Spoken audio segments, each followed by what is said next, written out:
The good twin and the demon twin. The storm had felt like a rumor all day, but now, the sky was delivering. For a second, like a knife catching a glint of light and refracting it in multitude, everything gleamed white. The lightning split the whole sky in half, and in that moment, it was brighter than daylight. The tops of the gravestones seemed to pulse like strobe lights in a nightclub before blackness settled them down again. She was kneeling in front of her sister's grave. She came here often, after all, that's what a mourning sister did, but she felt better coming at night. Shrouded in darkness, she could be herself, and she could feel what she wanted to, which, sometimes, was nothing. A cavernous, echoey space of emptiness. Perhaps there was a bit of pride if she were being honest. Along with a genuine sense of connection, even though her sister was nothing more than a skeleton 6 feet under. Funny, how it took death to rekindle a connection that hadn't existed since the womb. Either way, the emotions weren't appropriate for daytime mourning. The lightning seemed suitable for tonight. It was the anniversary of her sister's death, and it lit something up inside of her too, a dark part of her that she didn't always feel comfortable touching. In the dynamic moment when everything became bright, she leaned forward and put her lips on the cold stone. She was certain that whatever plane of existence her sister lived on in, her head was exploding at this artificial expression of tenderness. It wasn't totally artificial. It really wasn't. It was just that, in life, they were polar opposites. Good and bad. Angel and devil. Black and white. They were identical, but no one would ever mistake one for the other. And yet, the thought that had hung out in her mind for the past year said otherwise. They were not so different. Their mother, Paige, would have told you there was something wrong with Madeline right from the start. Her daughters were identical twins, but the resemblance was purely physical. Madeline had been a difficult baby from day one. She was one who cried non-stop, who refused to nurse. When Paige would finally get her settled and carefully place her down, she rarely got as far as the nursery door before Madeline's blood-curdling cries began again, often waking Erica as well. Paige would want to sob on the floor, she was so absolutely depleted. Madeline was an infant who made Paige understand why shaken baby syndrome was a thing. As a toddler, Paige would tell you that Madeline fine-tuned her mean streak. Paige could not take her eyes off her for even a second, for fear she would push Erica down the stairs, or pinch her so hard a purple welt would instantly appear. Erica, by contrast, was sweet as pie, and Paige thanked God every day for that. She didn't think she could have handled 2 demon babies, which is how she thought of Madeline. At night, she begged God to forgive her. What kind of mother hated her child? Oh, she loved her, she loved them both. But she detested Madeline. She wished for her mother or sister to offer to take Madeline for a weekend, even a day, but that never happened. Erica, though. She was quiet, ate and slept well, and was a child who lit up with a smile when you spoke to her, unlike her sister, who was more liable to kick you in the shin, the demon grin on her face. Erica grew into a little girl teachers raved about, one who followed the rules and was polite. Paige knew you were not supposed to have favorites, but she didn't see how that was possible. When she asked God to forgive her, she also prayed that Madeline would outgrow her wickedness. That never happened either. Erica would have told you that being the good child was a heavier burden than it appeared. Aside from never wanting to cause a fuss, and even good little girls became frustrated or angry sometimes, there was also Madeline's temper to consider.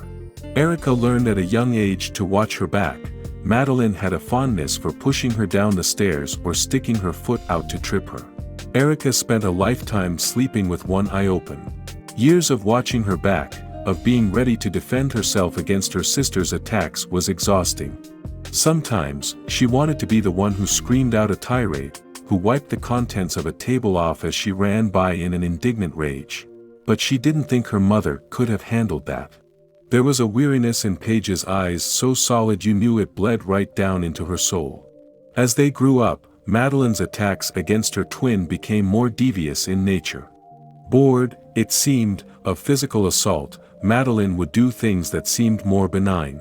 But these acts of scheming cut Erica deeper than any bruise or twisted finger could. Ripping up a book report with a big, red 100% at the top. dumping black dye on her cheerleading uniform. Erica learned quickly that it was easier to keep her head down and privately tell their mother that she had aced the math test. It was easier just to not run for student council president, to give up cheerleading. Erica locked her bedroom door at night. The truth was, Madeline terrified her. And Madeline would have told you her parents played favorites from the start, so why not star in the role she was cast? She would have entertained you with memories of being 4 and staring at her perfect, pristine sister while hatred she could not stop bubbled inside of her. Erica's hair looked like ringlets on a child model and Madeline's was a wild frizz that could never be tamed, just like her, she supposed. She would tell you a story about grabbing a hunk of Erica's shiny blonde curls and hacking them off with contraband sewing scissors before she even knew what had happened. She would tell you 100 stories like that, but the truth was it got old.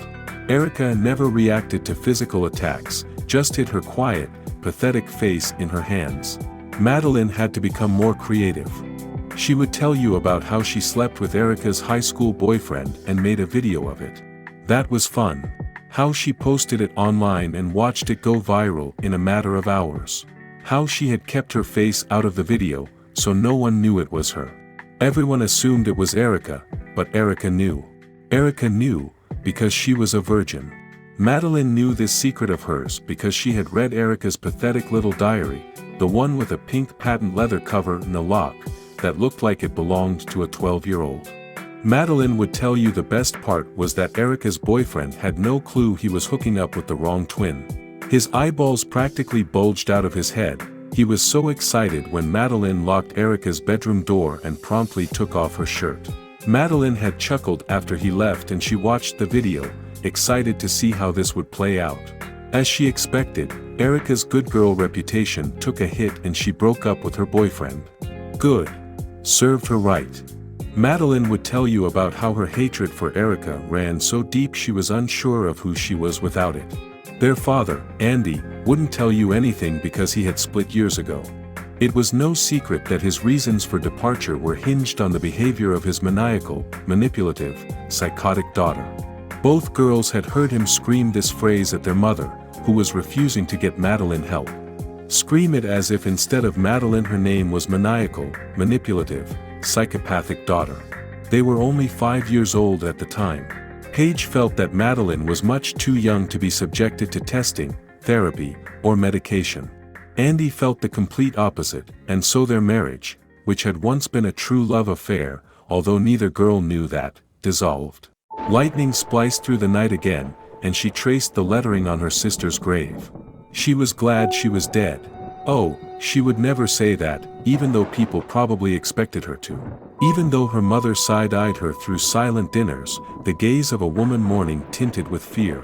She was pretty sure her mother knew that the accident hadn't been an accident. Paige would never say anything though. Their mother had been through hell and back. Losing her husband. A lifetime of a maniacal, manipulative, psychotic daughter. Losing a child, which, no matter what the circumstances, was devastating. Paige was withered up, spent. Her movements were ghost-like, as if she had died alongside her daughter. It hadn't been murder or anything like that. There was nothing premeditated. In that sense, it really was an accident. But it felt as if the universe had offered up an opportunity. Like a giant hand had reached down from the sky and said, "Here. Take her out. End all your problems." It was a beautiful October day. They had driven home from school in stony silence.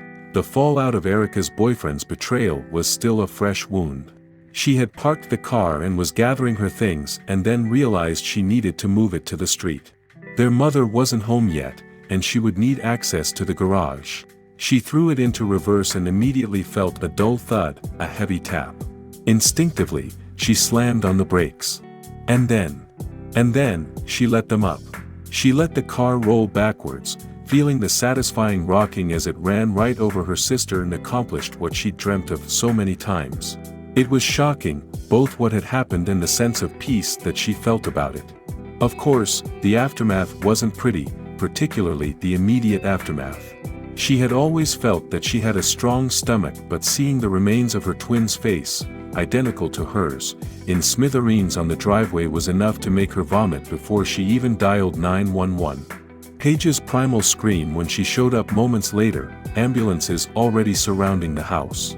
Okay, she did feel bad about that. Whatever you could say about Paige hating Madeline, she couldn't help but feel empathy for her own mother. Then there had been the funeral.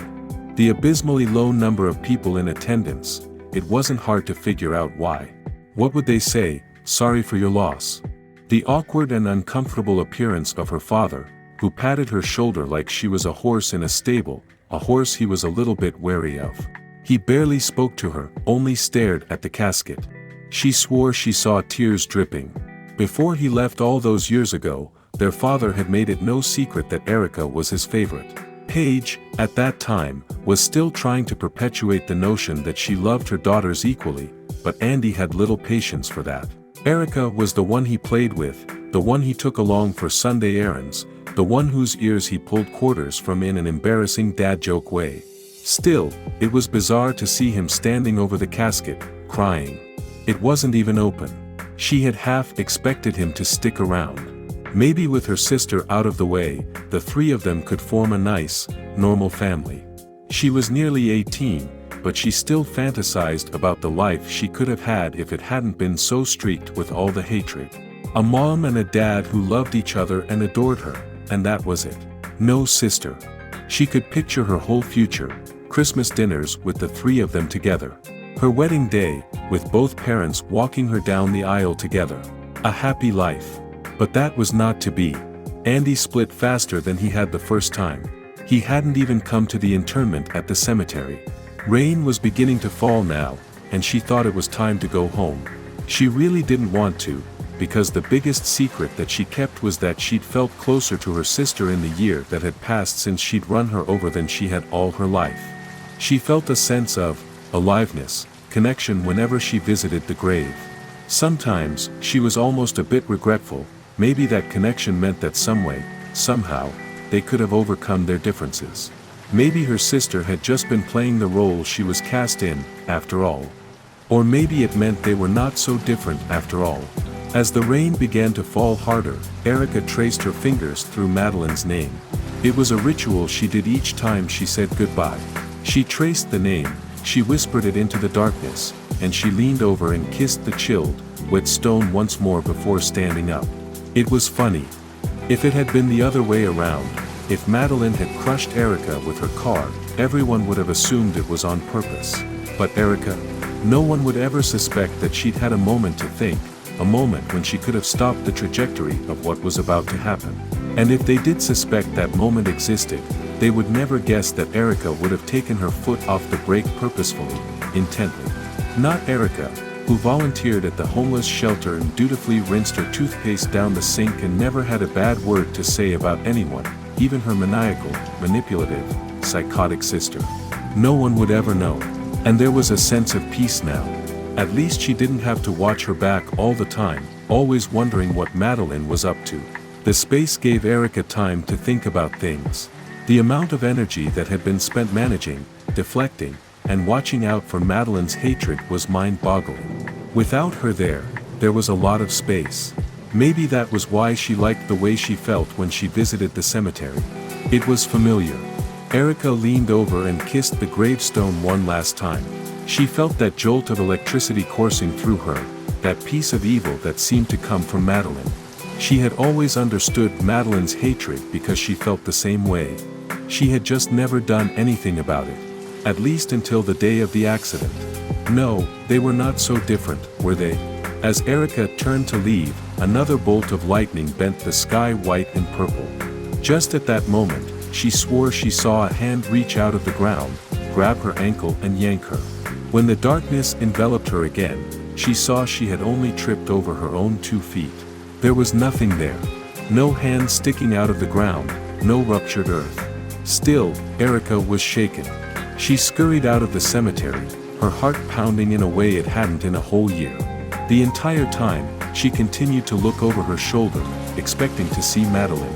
She swore she heard her chortling behind her, but as she reached her car, she realized it was only the thunder. She thought about the day recently, when she tripped heading down the front steps of the house, how she'd sworn she felt a hand shove her from behind.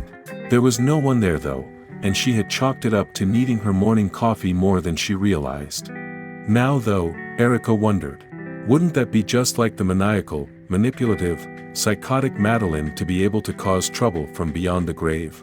She quickly shook her head, as if to clear that thought away. This was just PTSD from years of abuse, leftover trauma from what she'd done. It was not Madeline. As she threw the car in reverse to turn around and hightail out of the cemetery, she remembered that day in all of its vividness, and she knew she'd done the right thing. There was only so much Madeline could do anymore, being dead and all. Erica was glad she was dead. She was glad she was the one who made it happen. Madeline wasn't the only one who was maniacal, manipulative, psychotic. No, they were not so different, after all.